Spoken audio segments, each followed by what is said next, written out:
sert de pont entre les Burundais en exil et ceux restés au pays à travers des informations bien fouillées concernant tous les domaines de la vie du pays.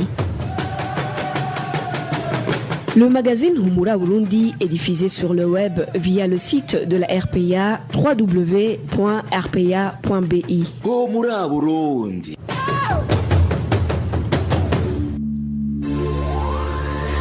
À la présentation, Inès Gakiza. Fabrice Ndimurukunda, ingénieur, et Gide Mwemelo assure la complicité technique. Bonsoir, merci d'être au rendez-vous. On s'excuse pour ce petit retard. Les grands titres du magazine Humura Burundi de ce 17 janvier 2020. Que Pierre Nkurunziza ne participe pas aux prochaines présidentielles n'est en rien la solution à la crise burundaise. Le MSD plaide toujours pour un dialogue inclusif à un gouvernement de transition pour préparer les élections.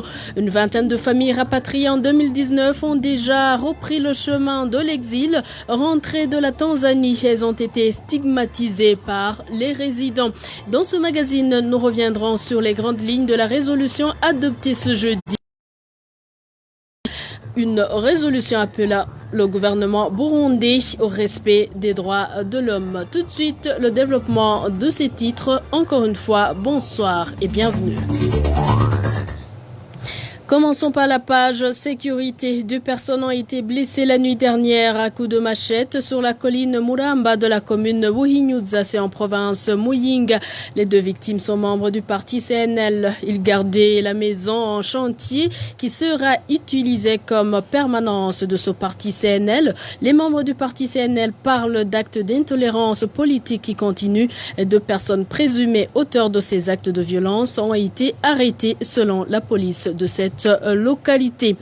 Et politique sans transition, le parti CNDD-FDD organisera son congrès extraordinaire en date du 26 janvier 2020. Ce congrès se tiendra en province Gitega, la capitale politique du Burundi. Dans une correspondance adressée au secrétaire général du parti CNDD-FDD, Pascal Barandaguié, le ministre de l'Intérieur, lui signifiait qu'il n'y a aucune objection de sa part et que par conséquent, ce parti est autorisé à organiser ce congrès. Nos sources au sein de ce parti révèlent que ce serait le rendez-vous pour choisir le candidat pour les élections présidentielles de mai 2020.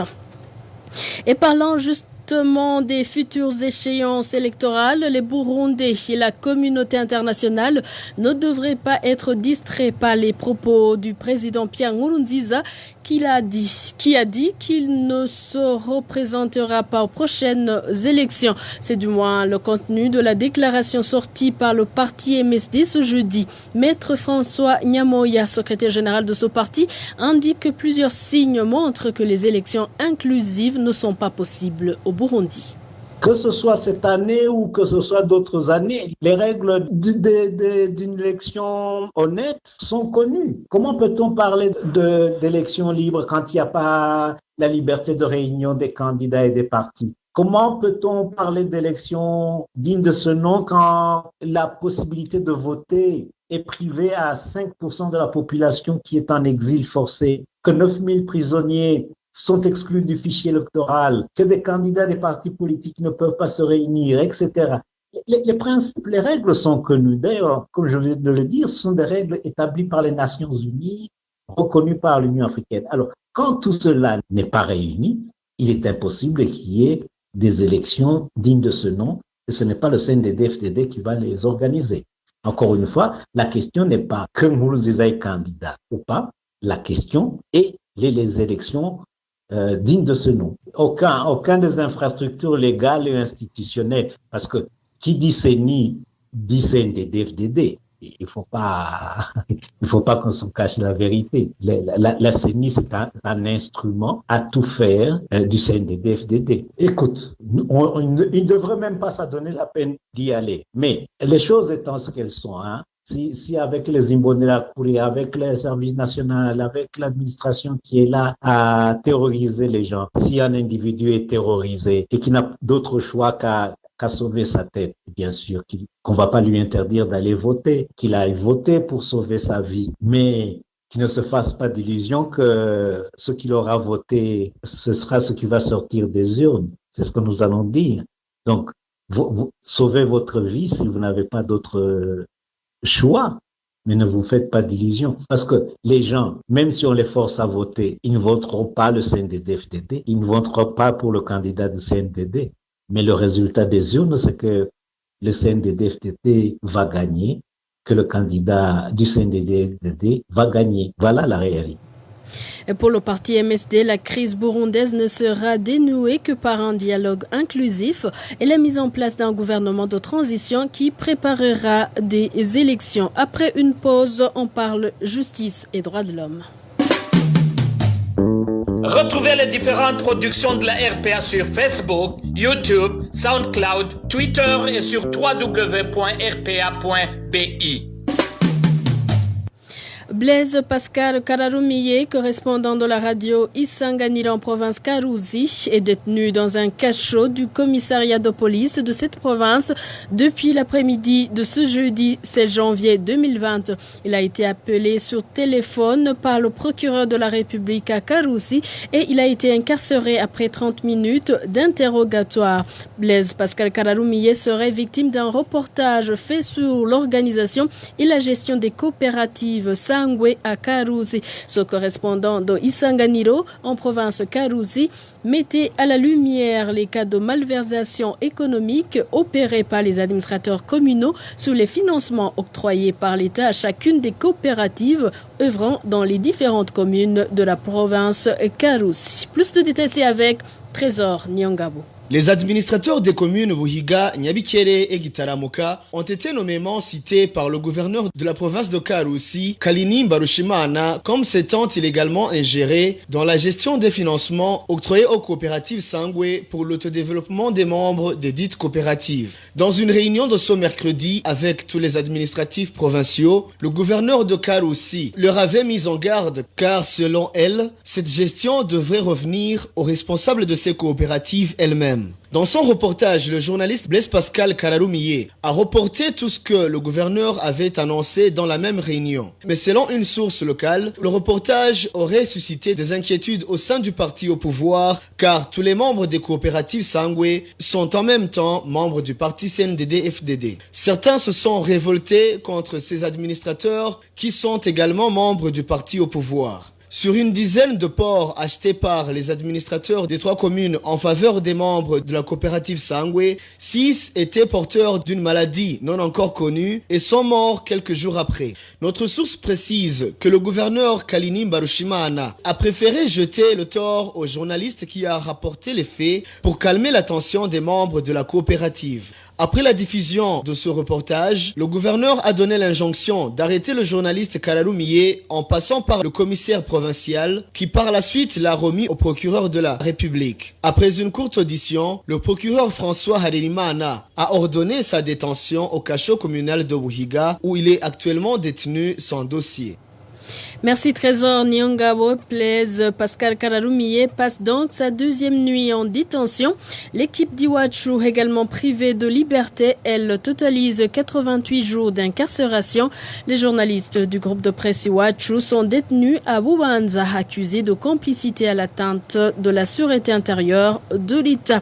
Dans l'entretemps, le Parlement européen demande au gouvernement burundais de veiller au respect des droits de l'homme, à la liberté d'expression et de lutter contre l'impunité. Ceci est contenu dans une résolution adoptée par ce Parlement hier. Également, la résolution revient sur les modalités et les bénéficiaires de l'aide de l'Union européenne. Les grandes lignes de cette résolution, c'est avec Innocent Valentin, un Singirangabo. La première grande articulation de cette résolution repose sur le rappel au gouvernement burundais de respecter les droits de l'homme, la liberté d'expression et la lutte contre l'impunité. Ainsi, le gouvernement burundais doit lever toutes les lacunes qui empêchent le bon fonctionnement des organisations militantes pour les droits de l'homme et droits des médias et abandonner les charges retenues contre les journalistes d'Iwachu récemment emprisonnés et toutes les autres personnes arrêtées pour avoir exercé leurs droits fondamentaux, ainsi qu'à procéder à leur libération immédiate et inconditionnelle. Également, le gouvernement doit procéder à des enquêtes approfondies et transparentes en vue de traduire en justice, dans le cadre de procès justes et crédibles, tous les auteurs présumés de meurtres, de disparitions, d'exactions, de passage à tabac, d'arrestations arbitraires, de menaces, de harcèlement ou d'autres formes d'abus. De son côté, le Parlement européen se dit vivement préoccupé par l'impunité dont continuent de jouir les auteurs des violations des droits de l'homme commises par les Imbonerakure et prie instamment les autorités burundaises de lancer une enquête indépendante sur la disparition des journalistes Jean Bigirimana, porté disparu depuis le 22 juillet 2016, et Christophe Ngezabahizi, assassiné avec sa femme et ses 2 enfants le 13 octobre 2015. En outre, le Parlement européen regrette que le Burundi persiste à refuser de coopérer avec la commission d'enquête des Nations Unies et de consentir à la reprise des activités du bureau local du Haut-Commissariat des Nations Unies aux droits de l'homme. La seconde et la dernière articulation portait sur l'aide de l'Union européenne. La résolution demande à l'Union européenne à renforcer l'aide financière et les autres actions d'aide humanitaire en faveur des Burundais déplacés à l'intérieur du pays ou réfugiés. Enfin, le Parlement européen implore vigoureusement les États membres de l'Union européenne d'apporter une aide financière directe et flexible aux organisations de la société civile et aux organisations de médias, y compris les organisations de femmes qui travaillent toujours sur le terrain, mais aussi aux personnes en exil, notamment à celles qui œuvrent à la promotion et à la protection des droits politiques, civils, économiques et sociaux et des droits des médias. Merci à toi aussi, Innocent Valentin Singirangabo, pour tous ces détails. 10e jour de la campagne des défenseurs burundais des droits de l'homme.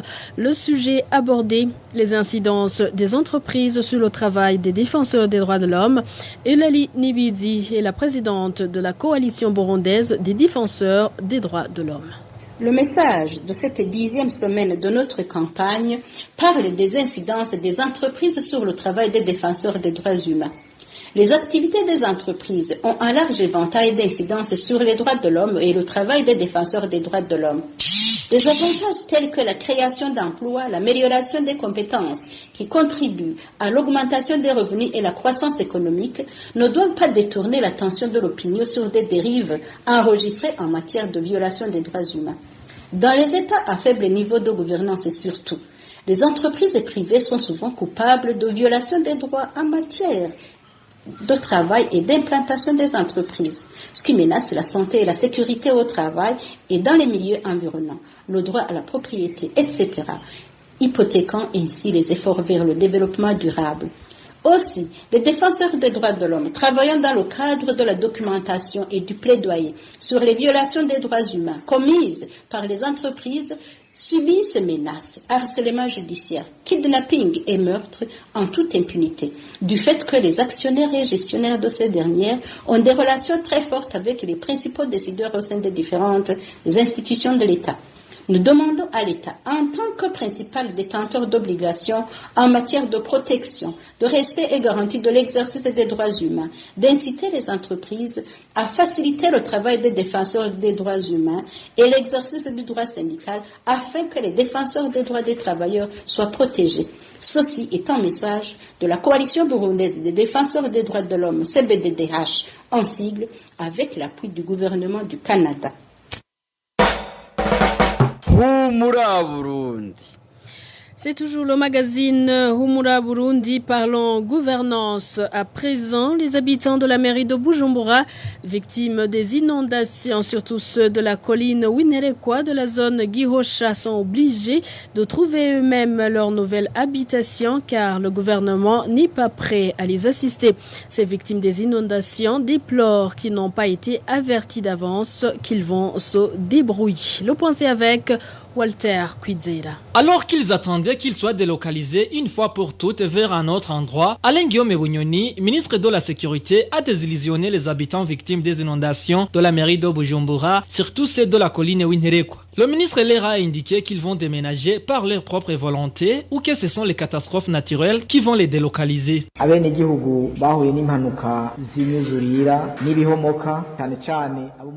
Les habitants victimes des inondations, surtout ceux de Winherekwa, avaient été avertis de ne pas construire à cet endroit car on ne pouvait pas y construire une maison. Quand on construit dans un endroit qui n'est pas autorisé, il faut s'attendre à des problèmes. Ils vont déménager comme ils sont venus. Les autorités et la population peuvent les aider ou non. Mais s'ils ne déménagent pas, les catastrophes vont les faire déménager.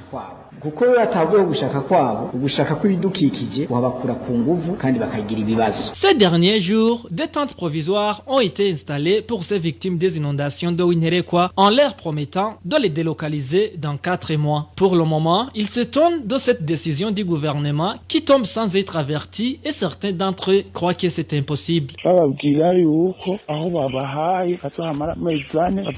Ils les avaient dit qu'ils vont passer 4 mois dans les tentes et qu'on va après les délocaliser définitivement. Aucune réunion n'a été faite pour les avertir qu'ils ne vont pas leur donner des parcelles. Ils ne peuvent pas délocaliser tout le quartier Winherekwa. Où pouvons-nous aller? Ils pourront peut-être le faire pour ces victimes. Le ministre de la Sécurité indique que le Burundi est vaste et que même si ses habitants victimes veulent rester là, ils savent bien d'où ils sont venus.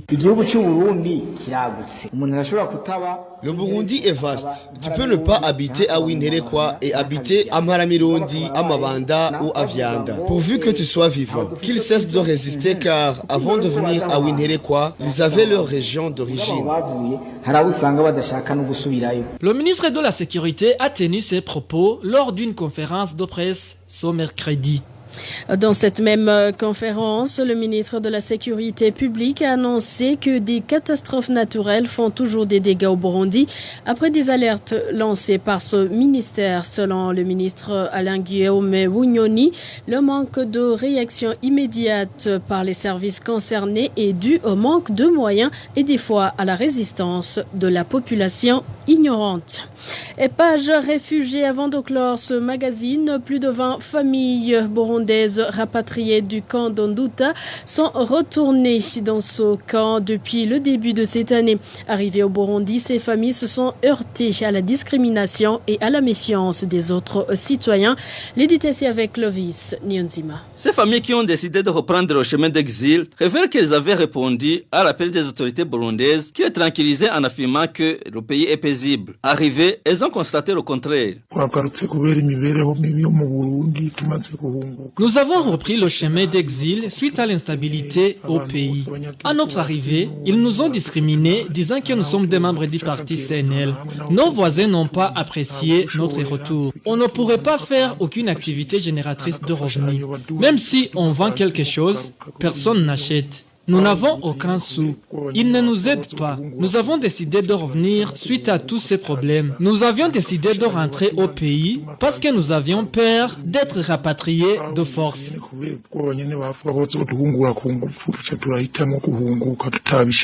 Les membres de ces familles qui sont déjà au camp d'Onduta demandent au HCR de les assister à nouveau.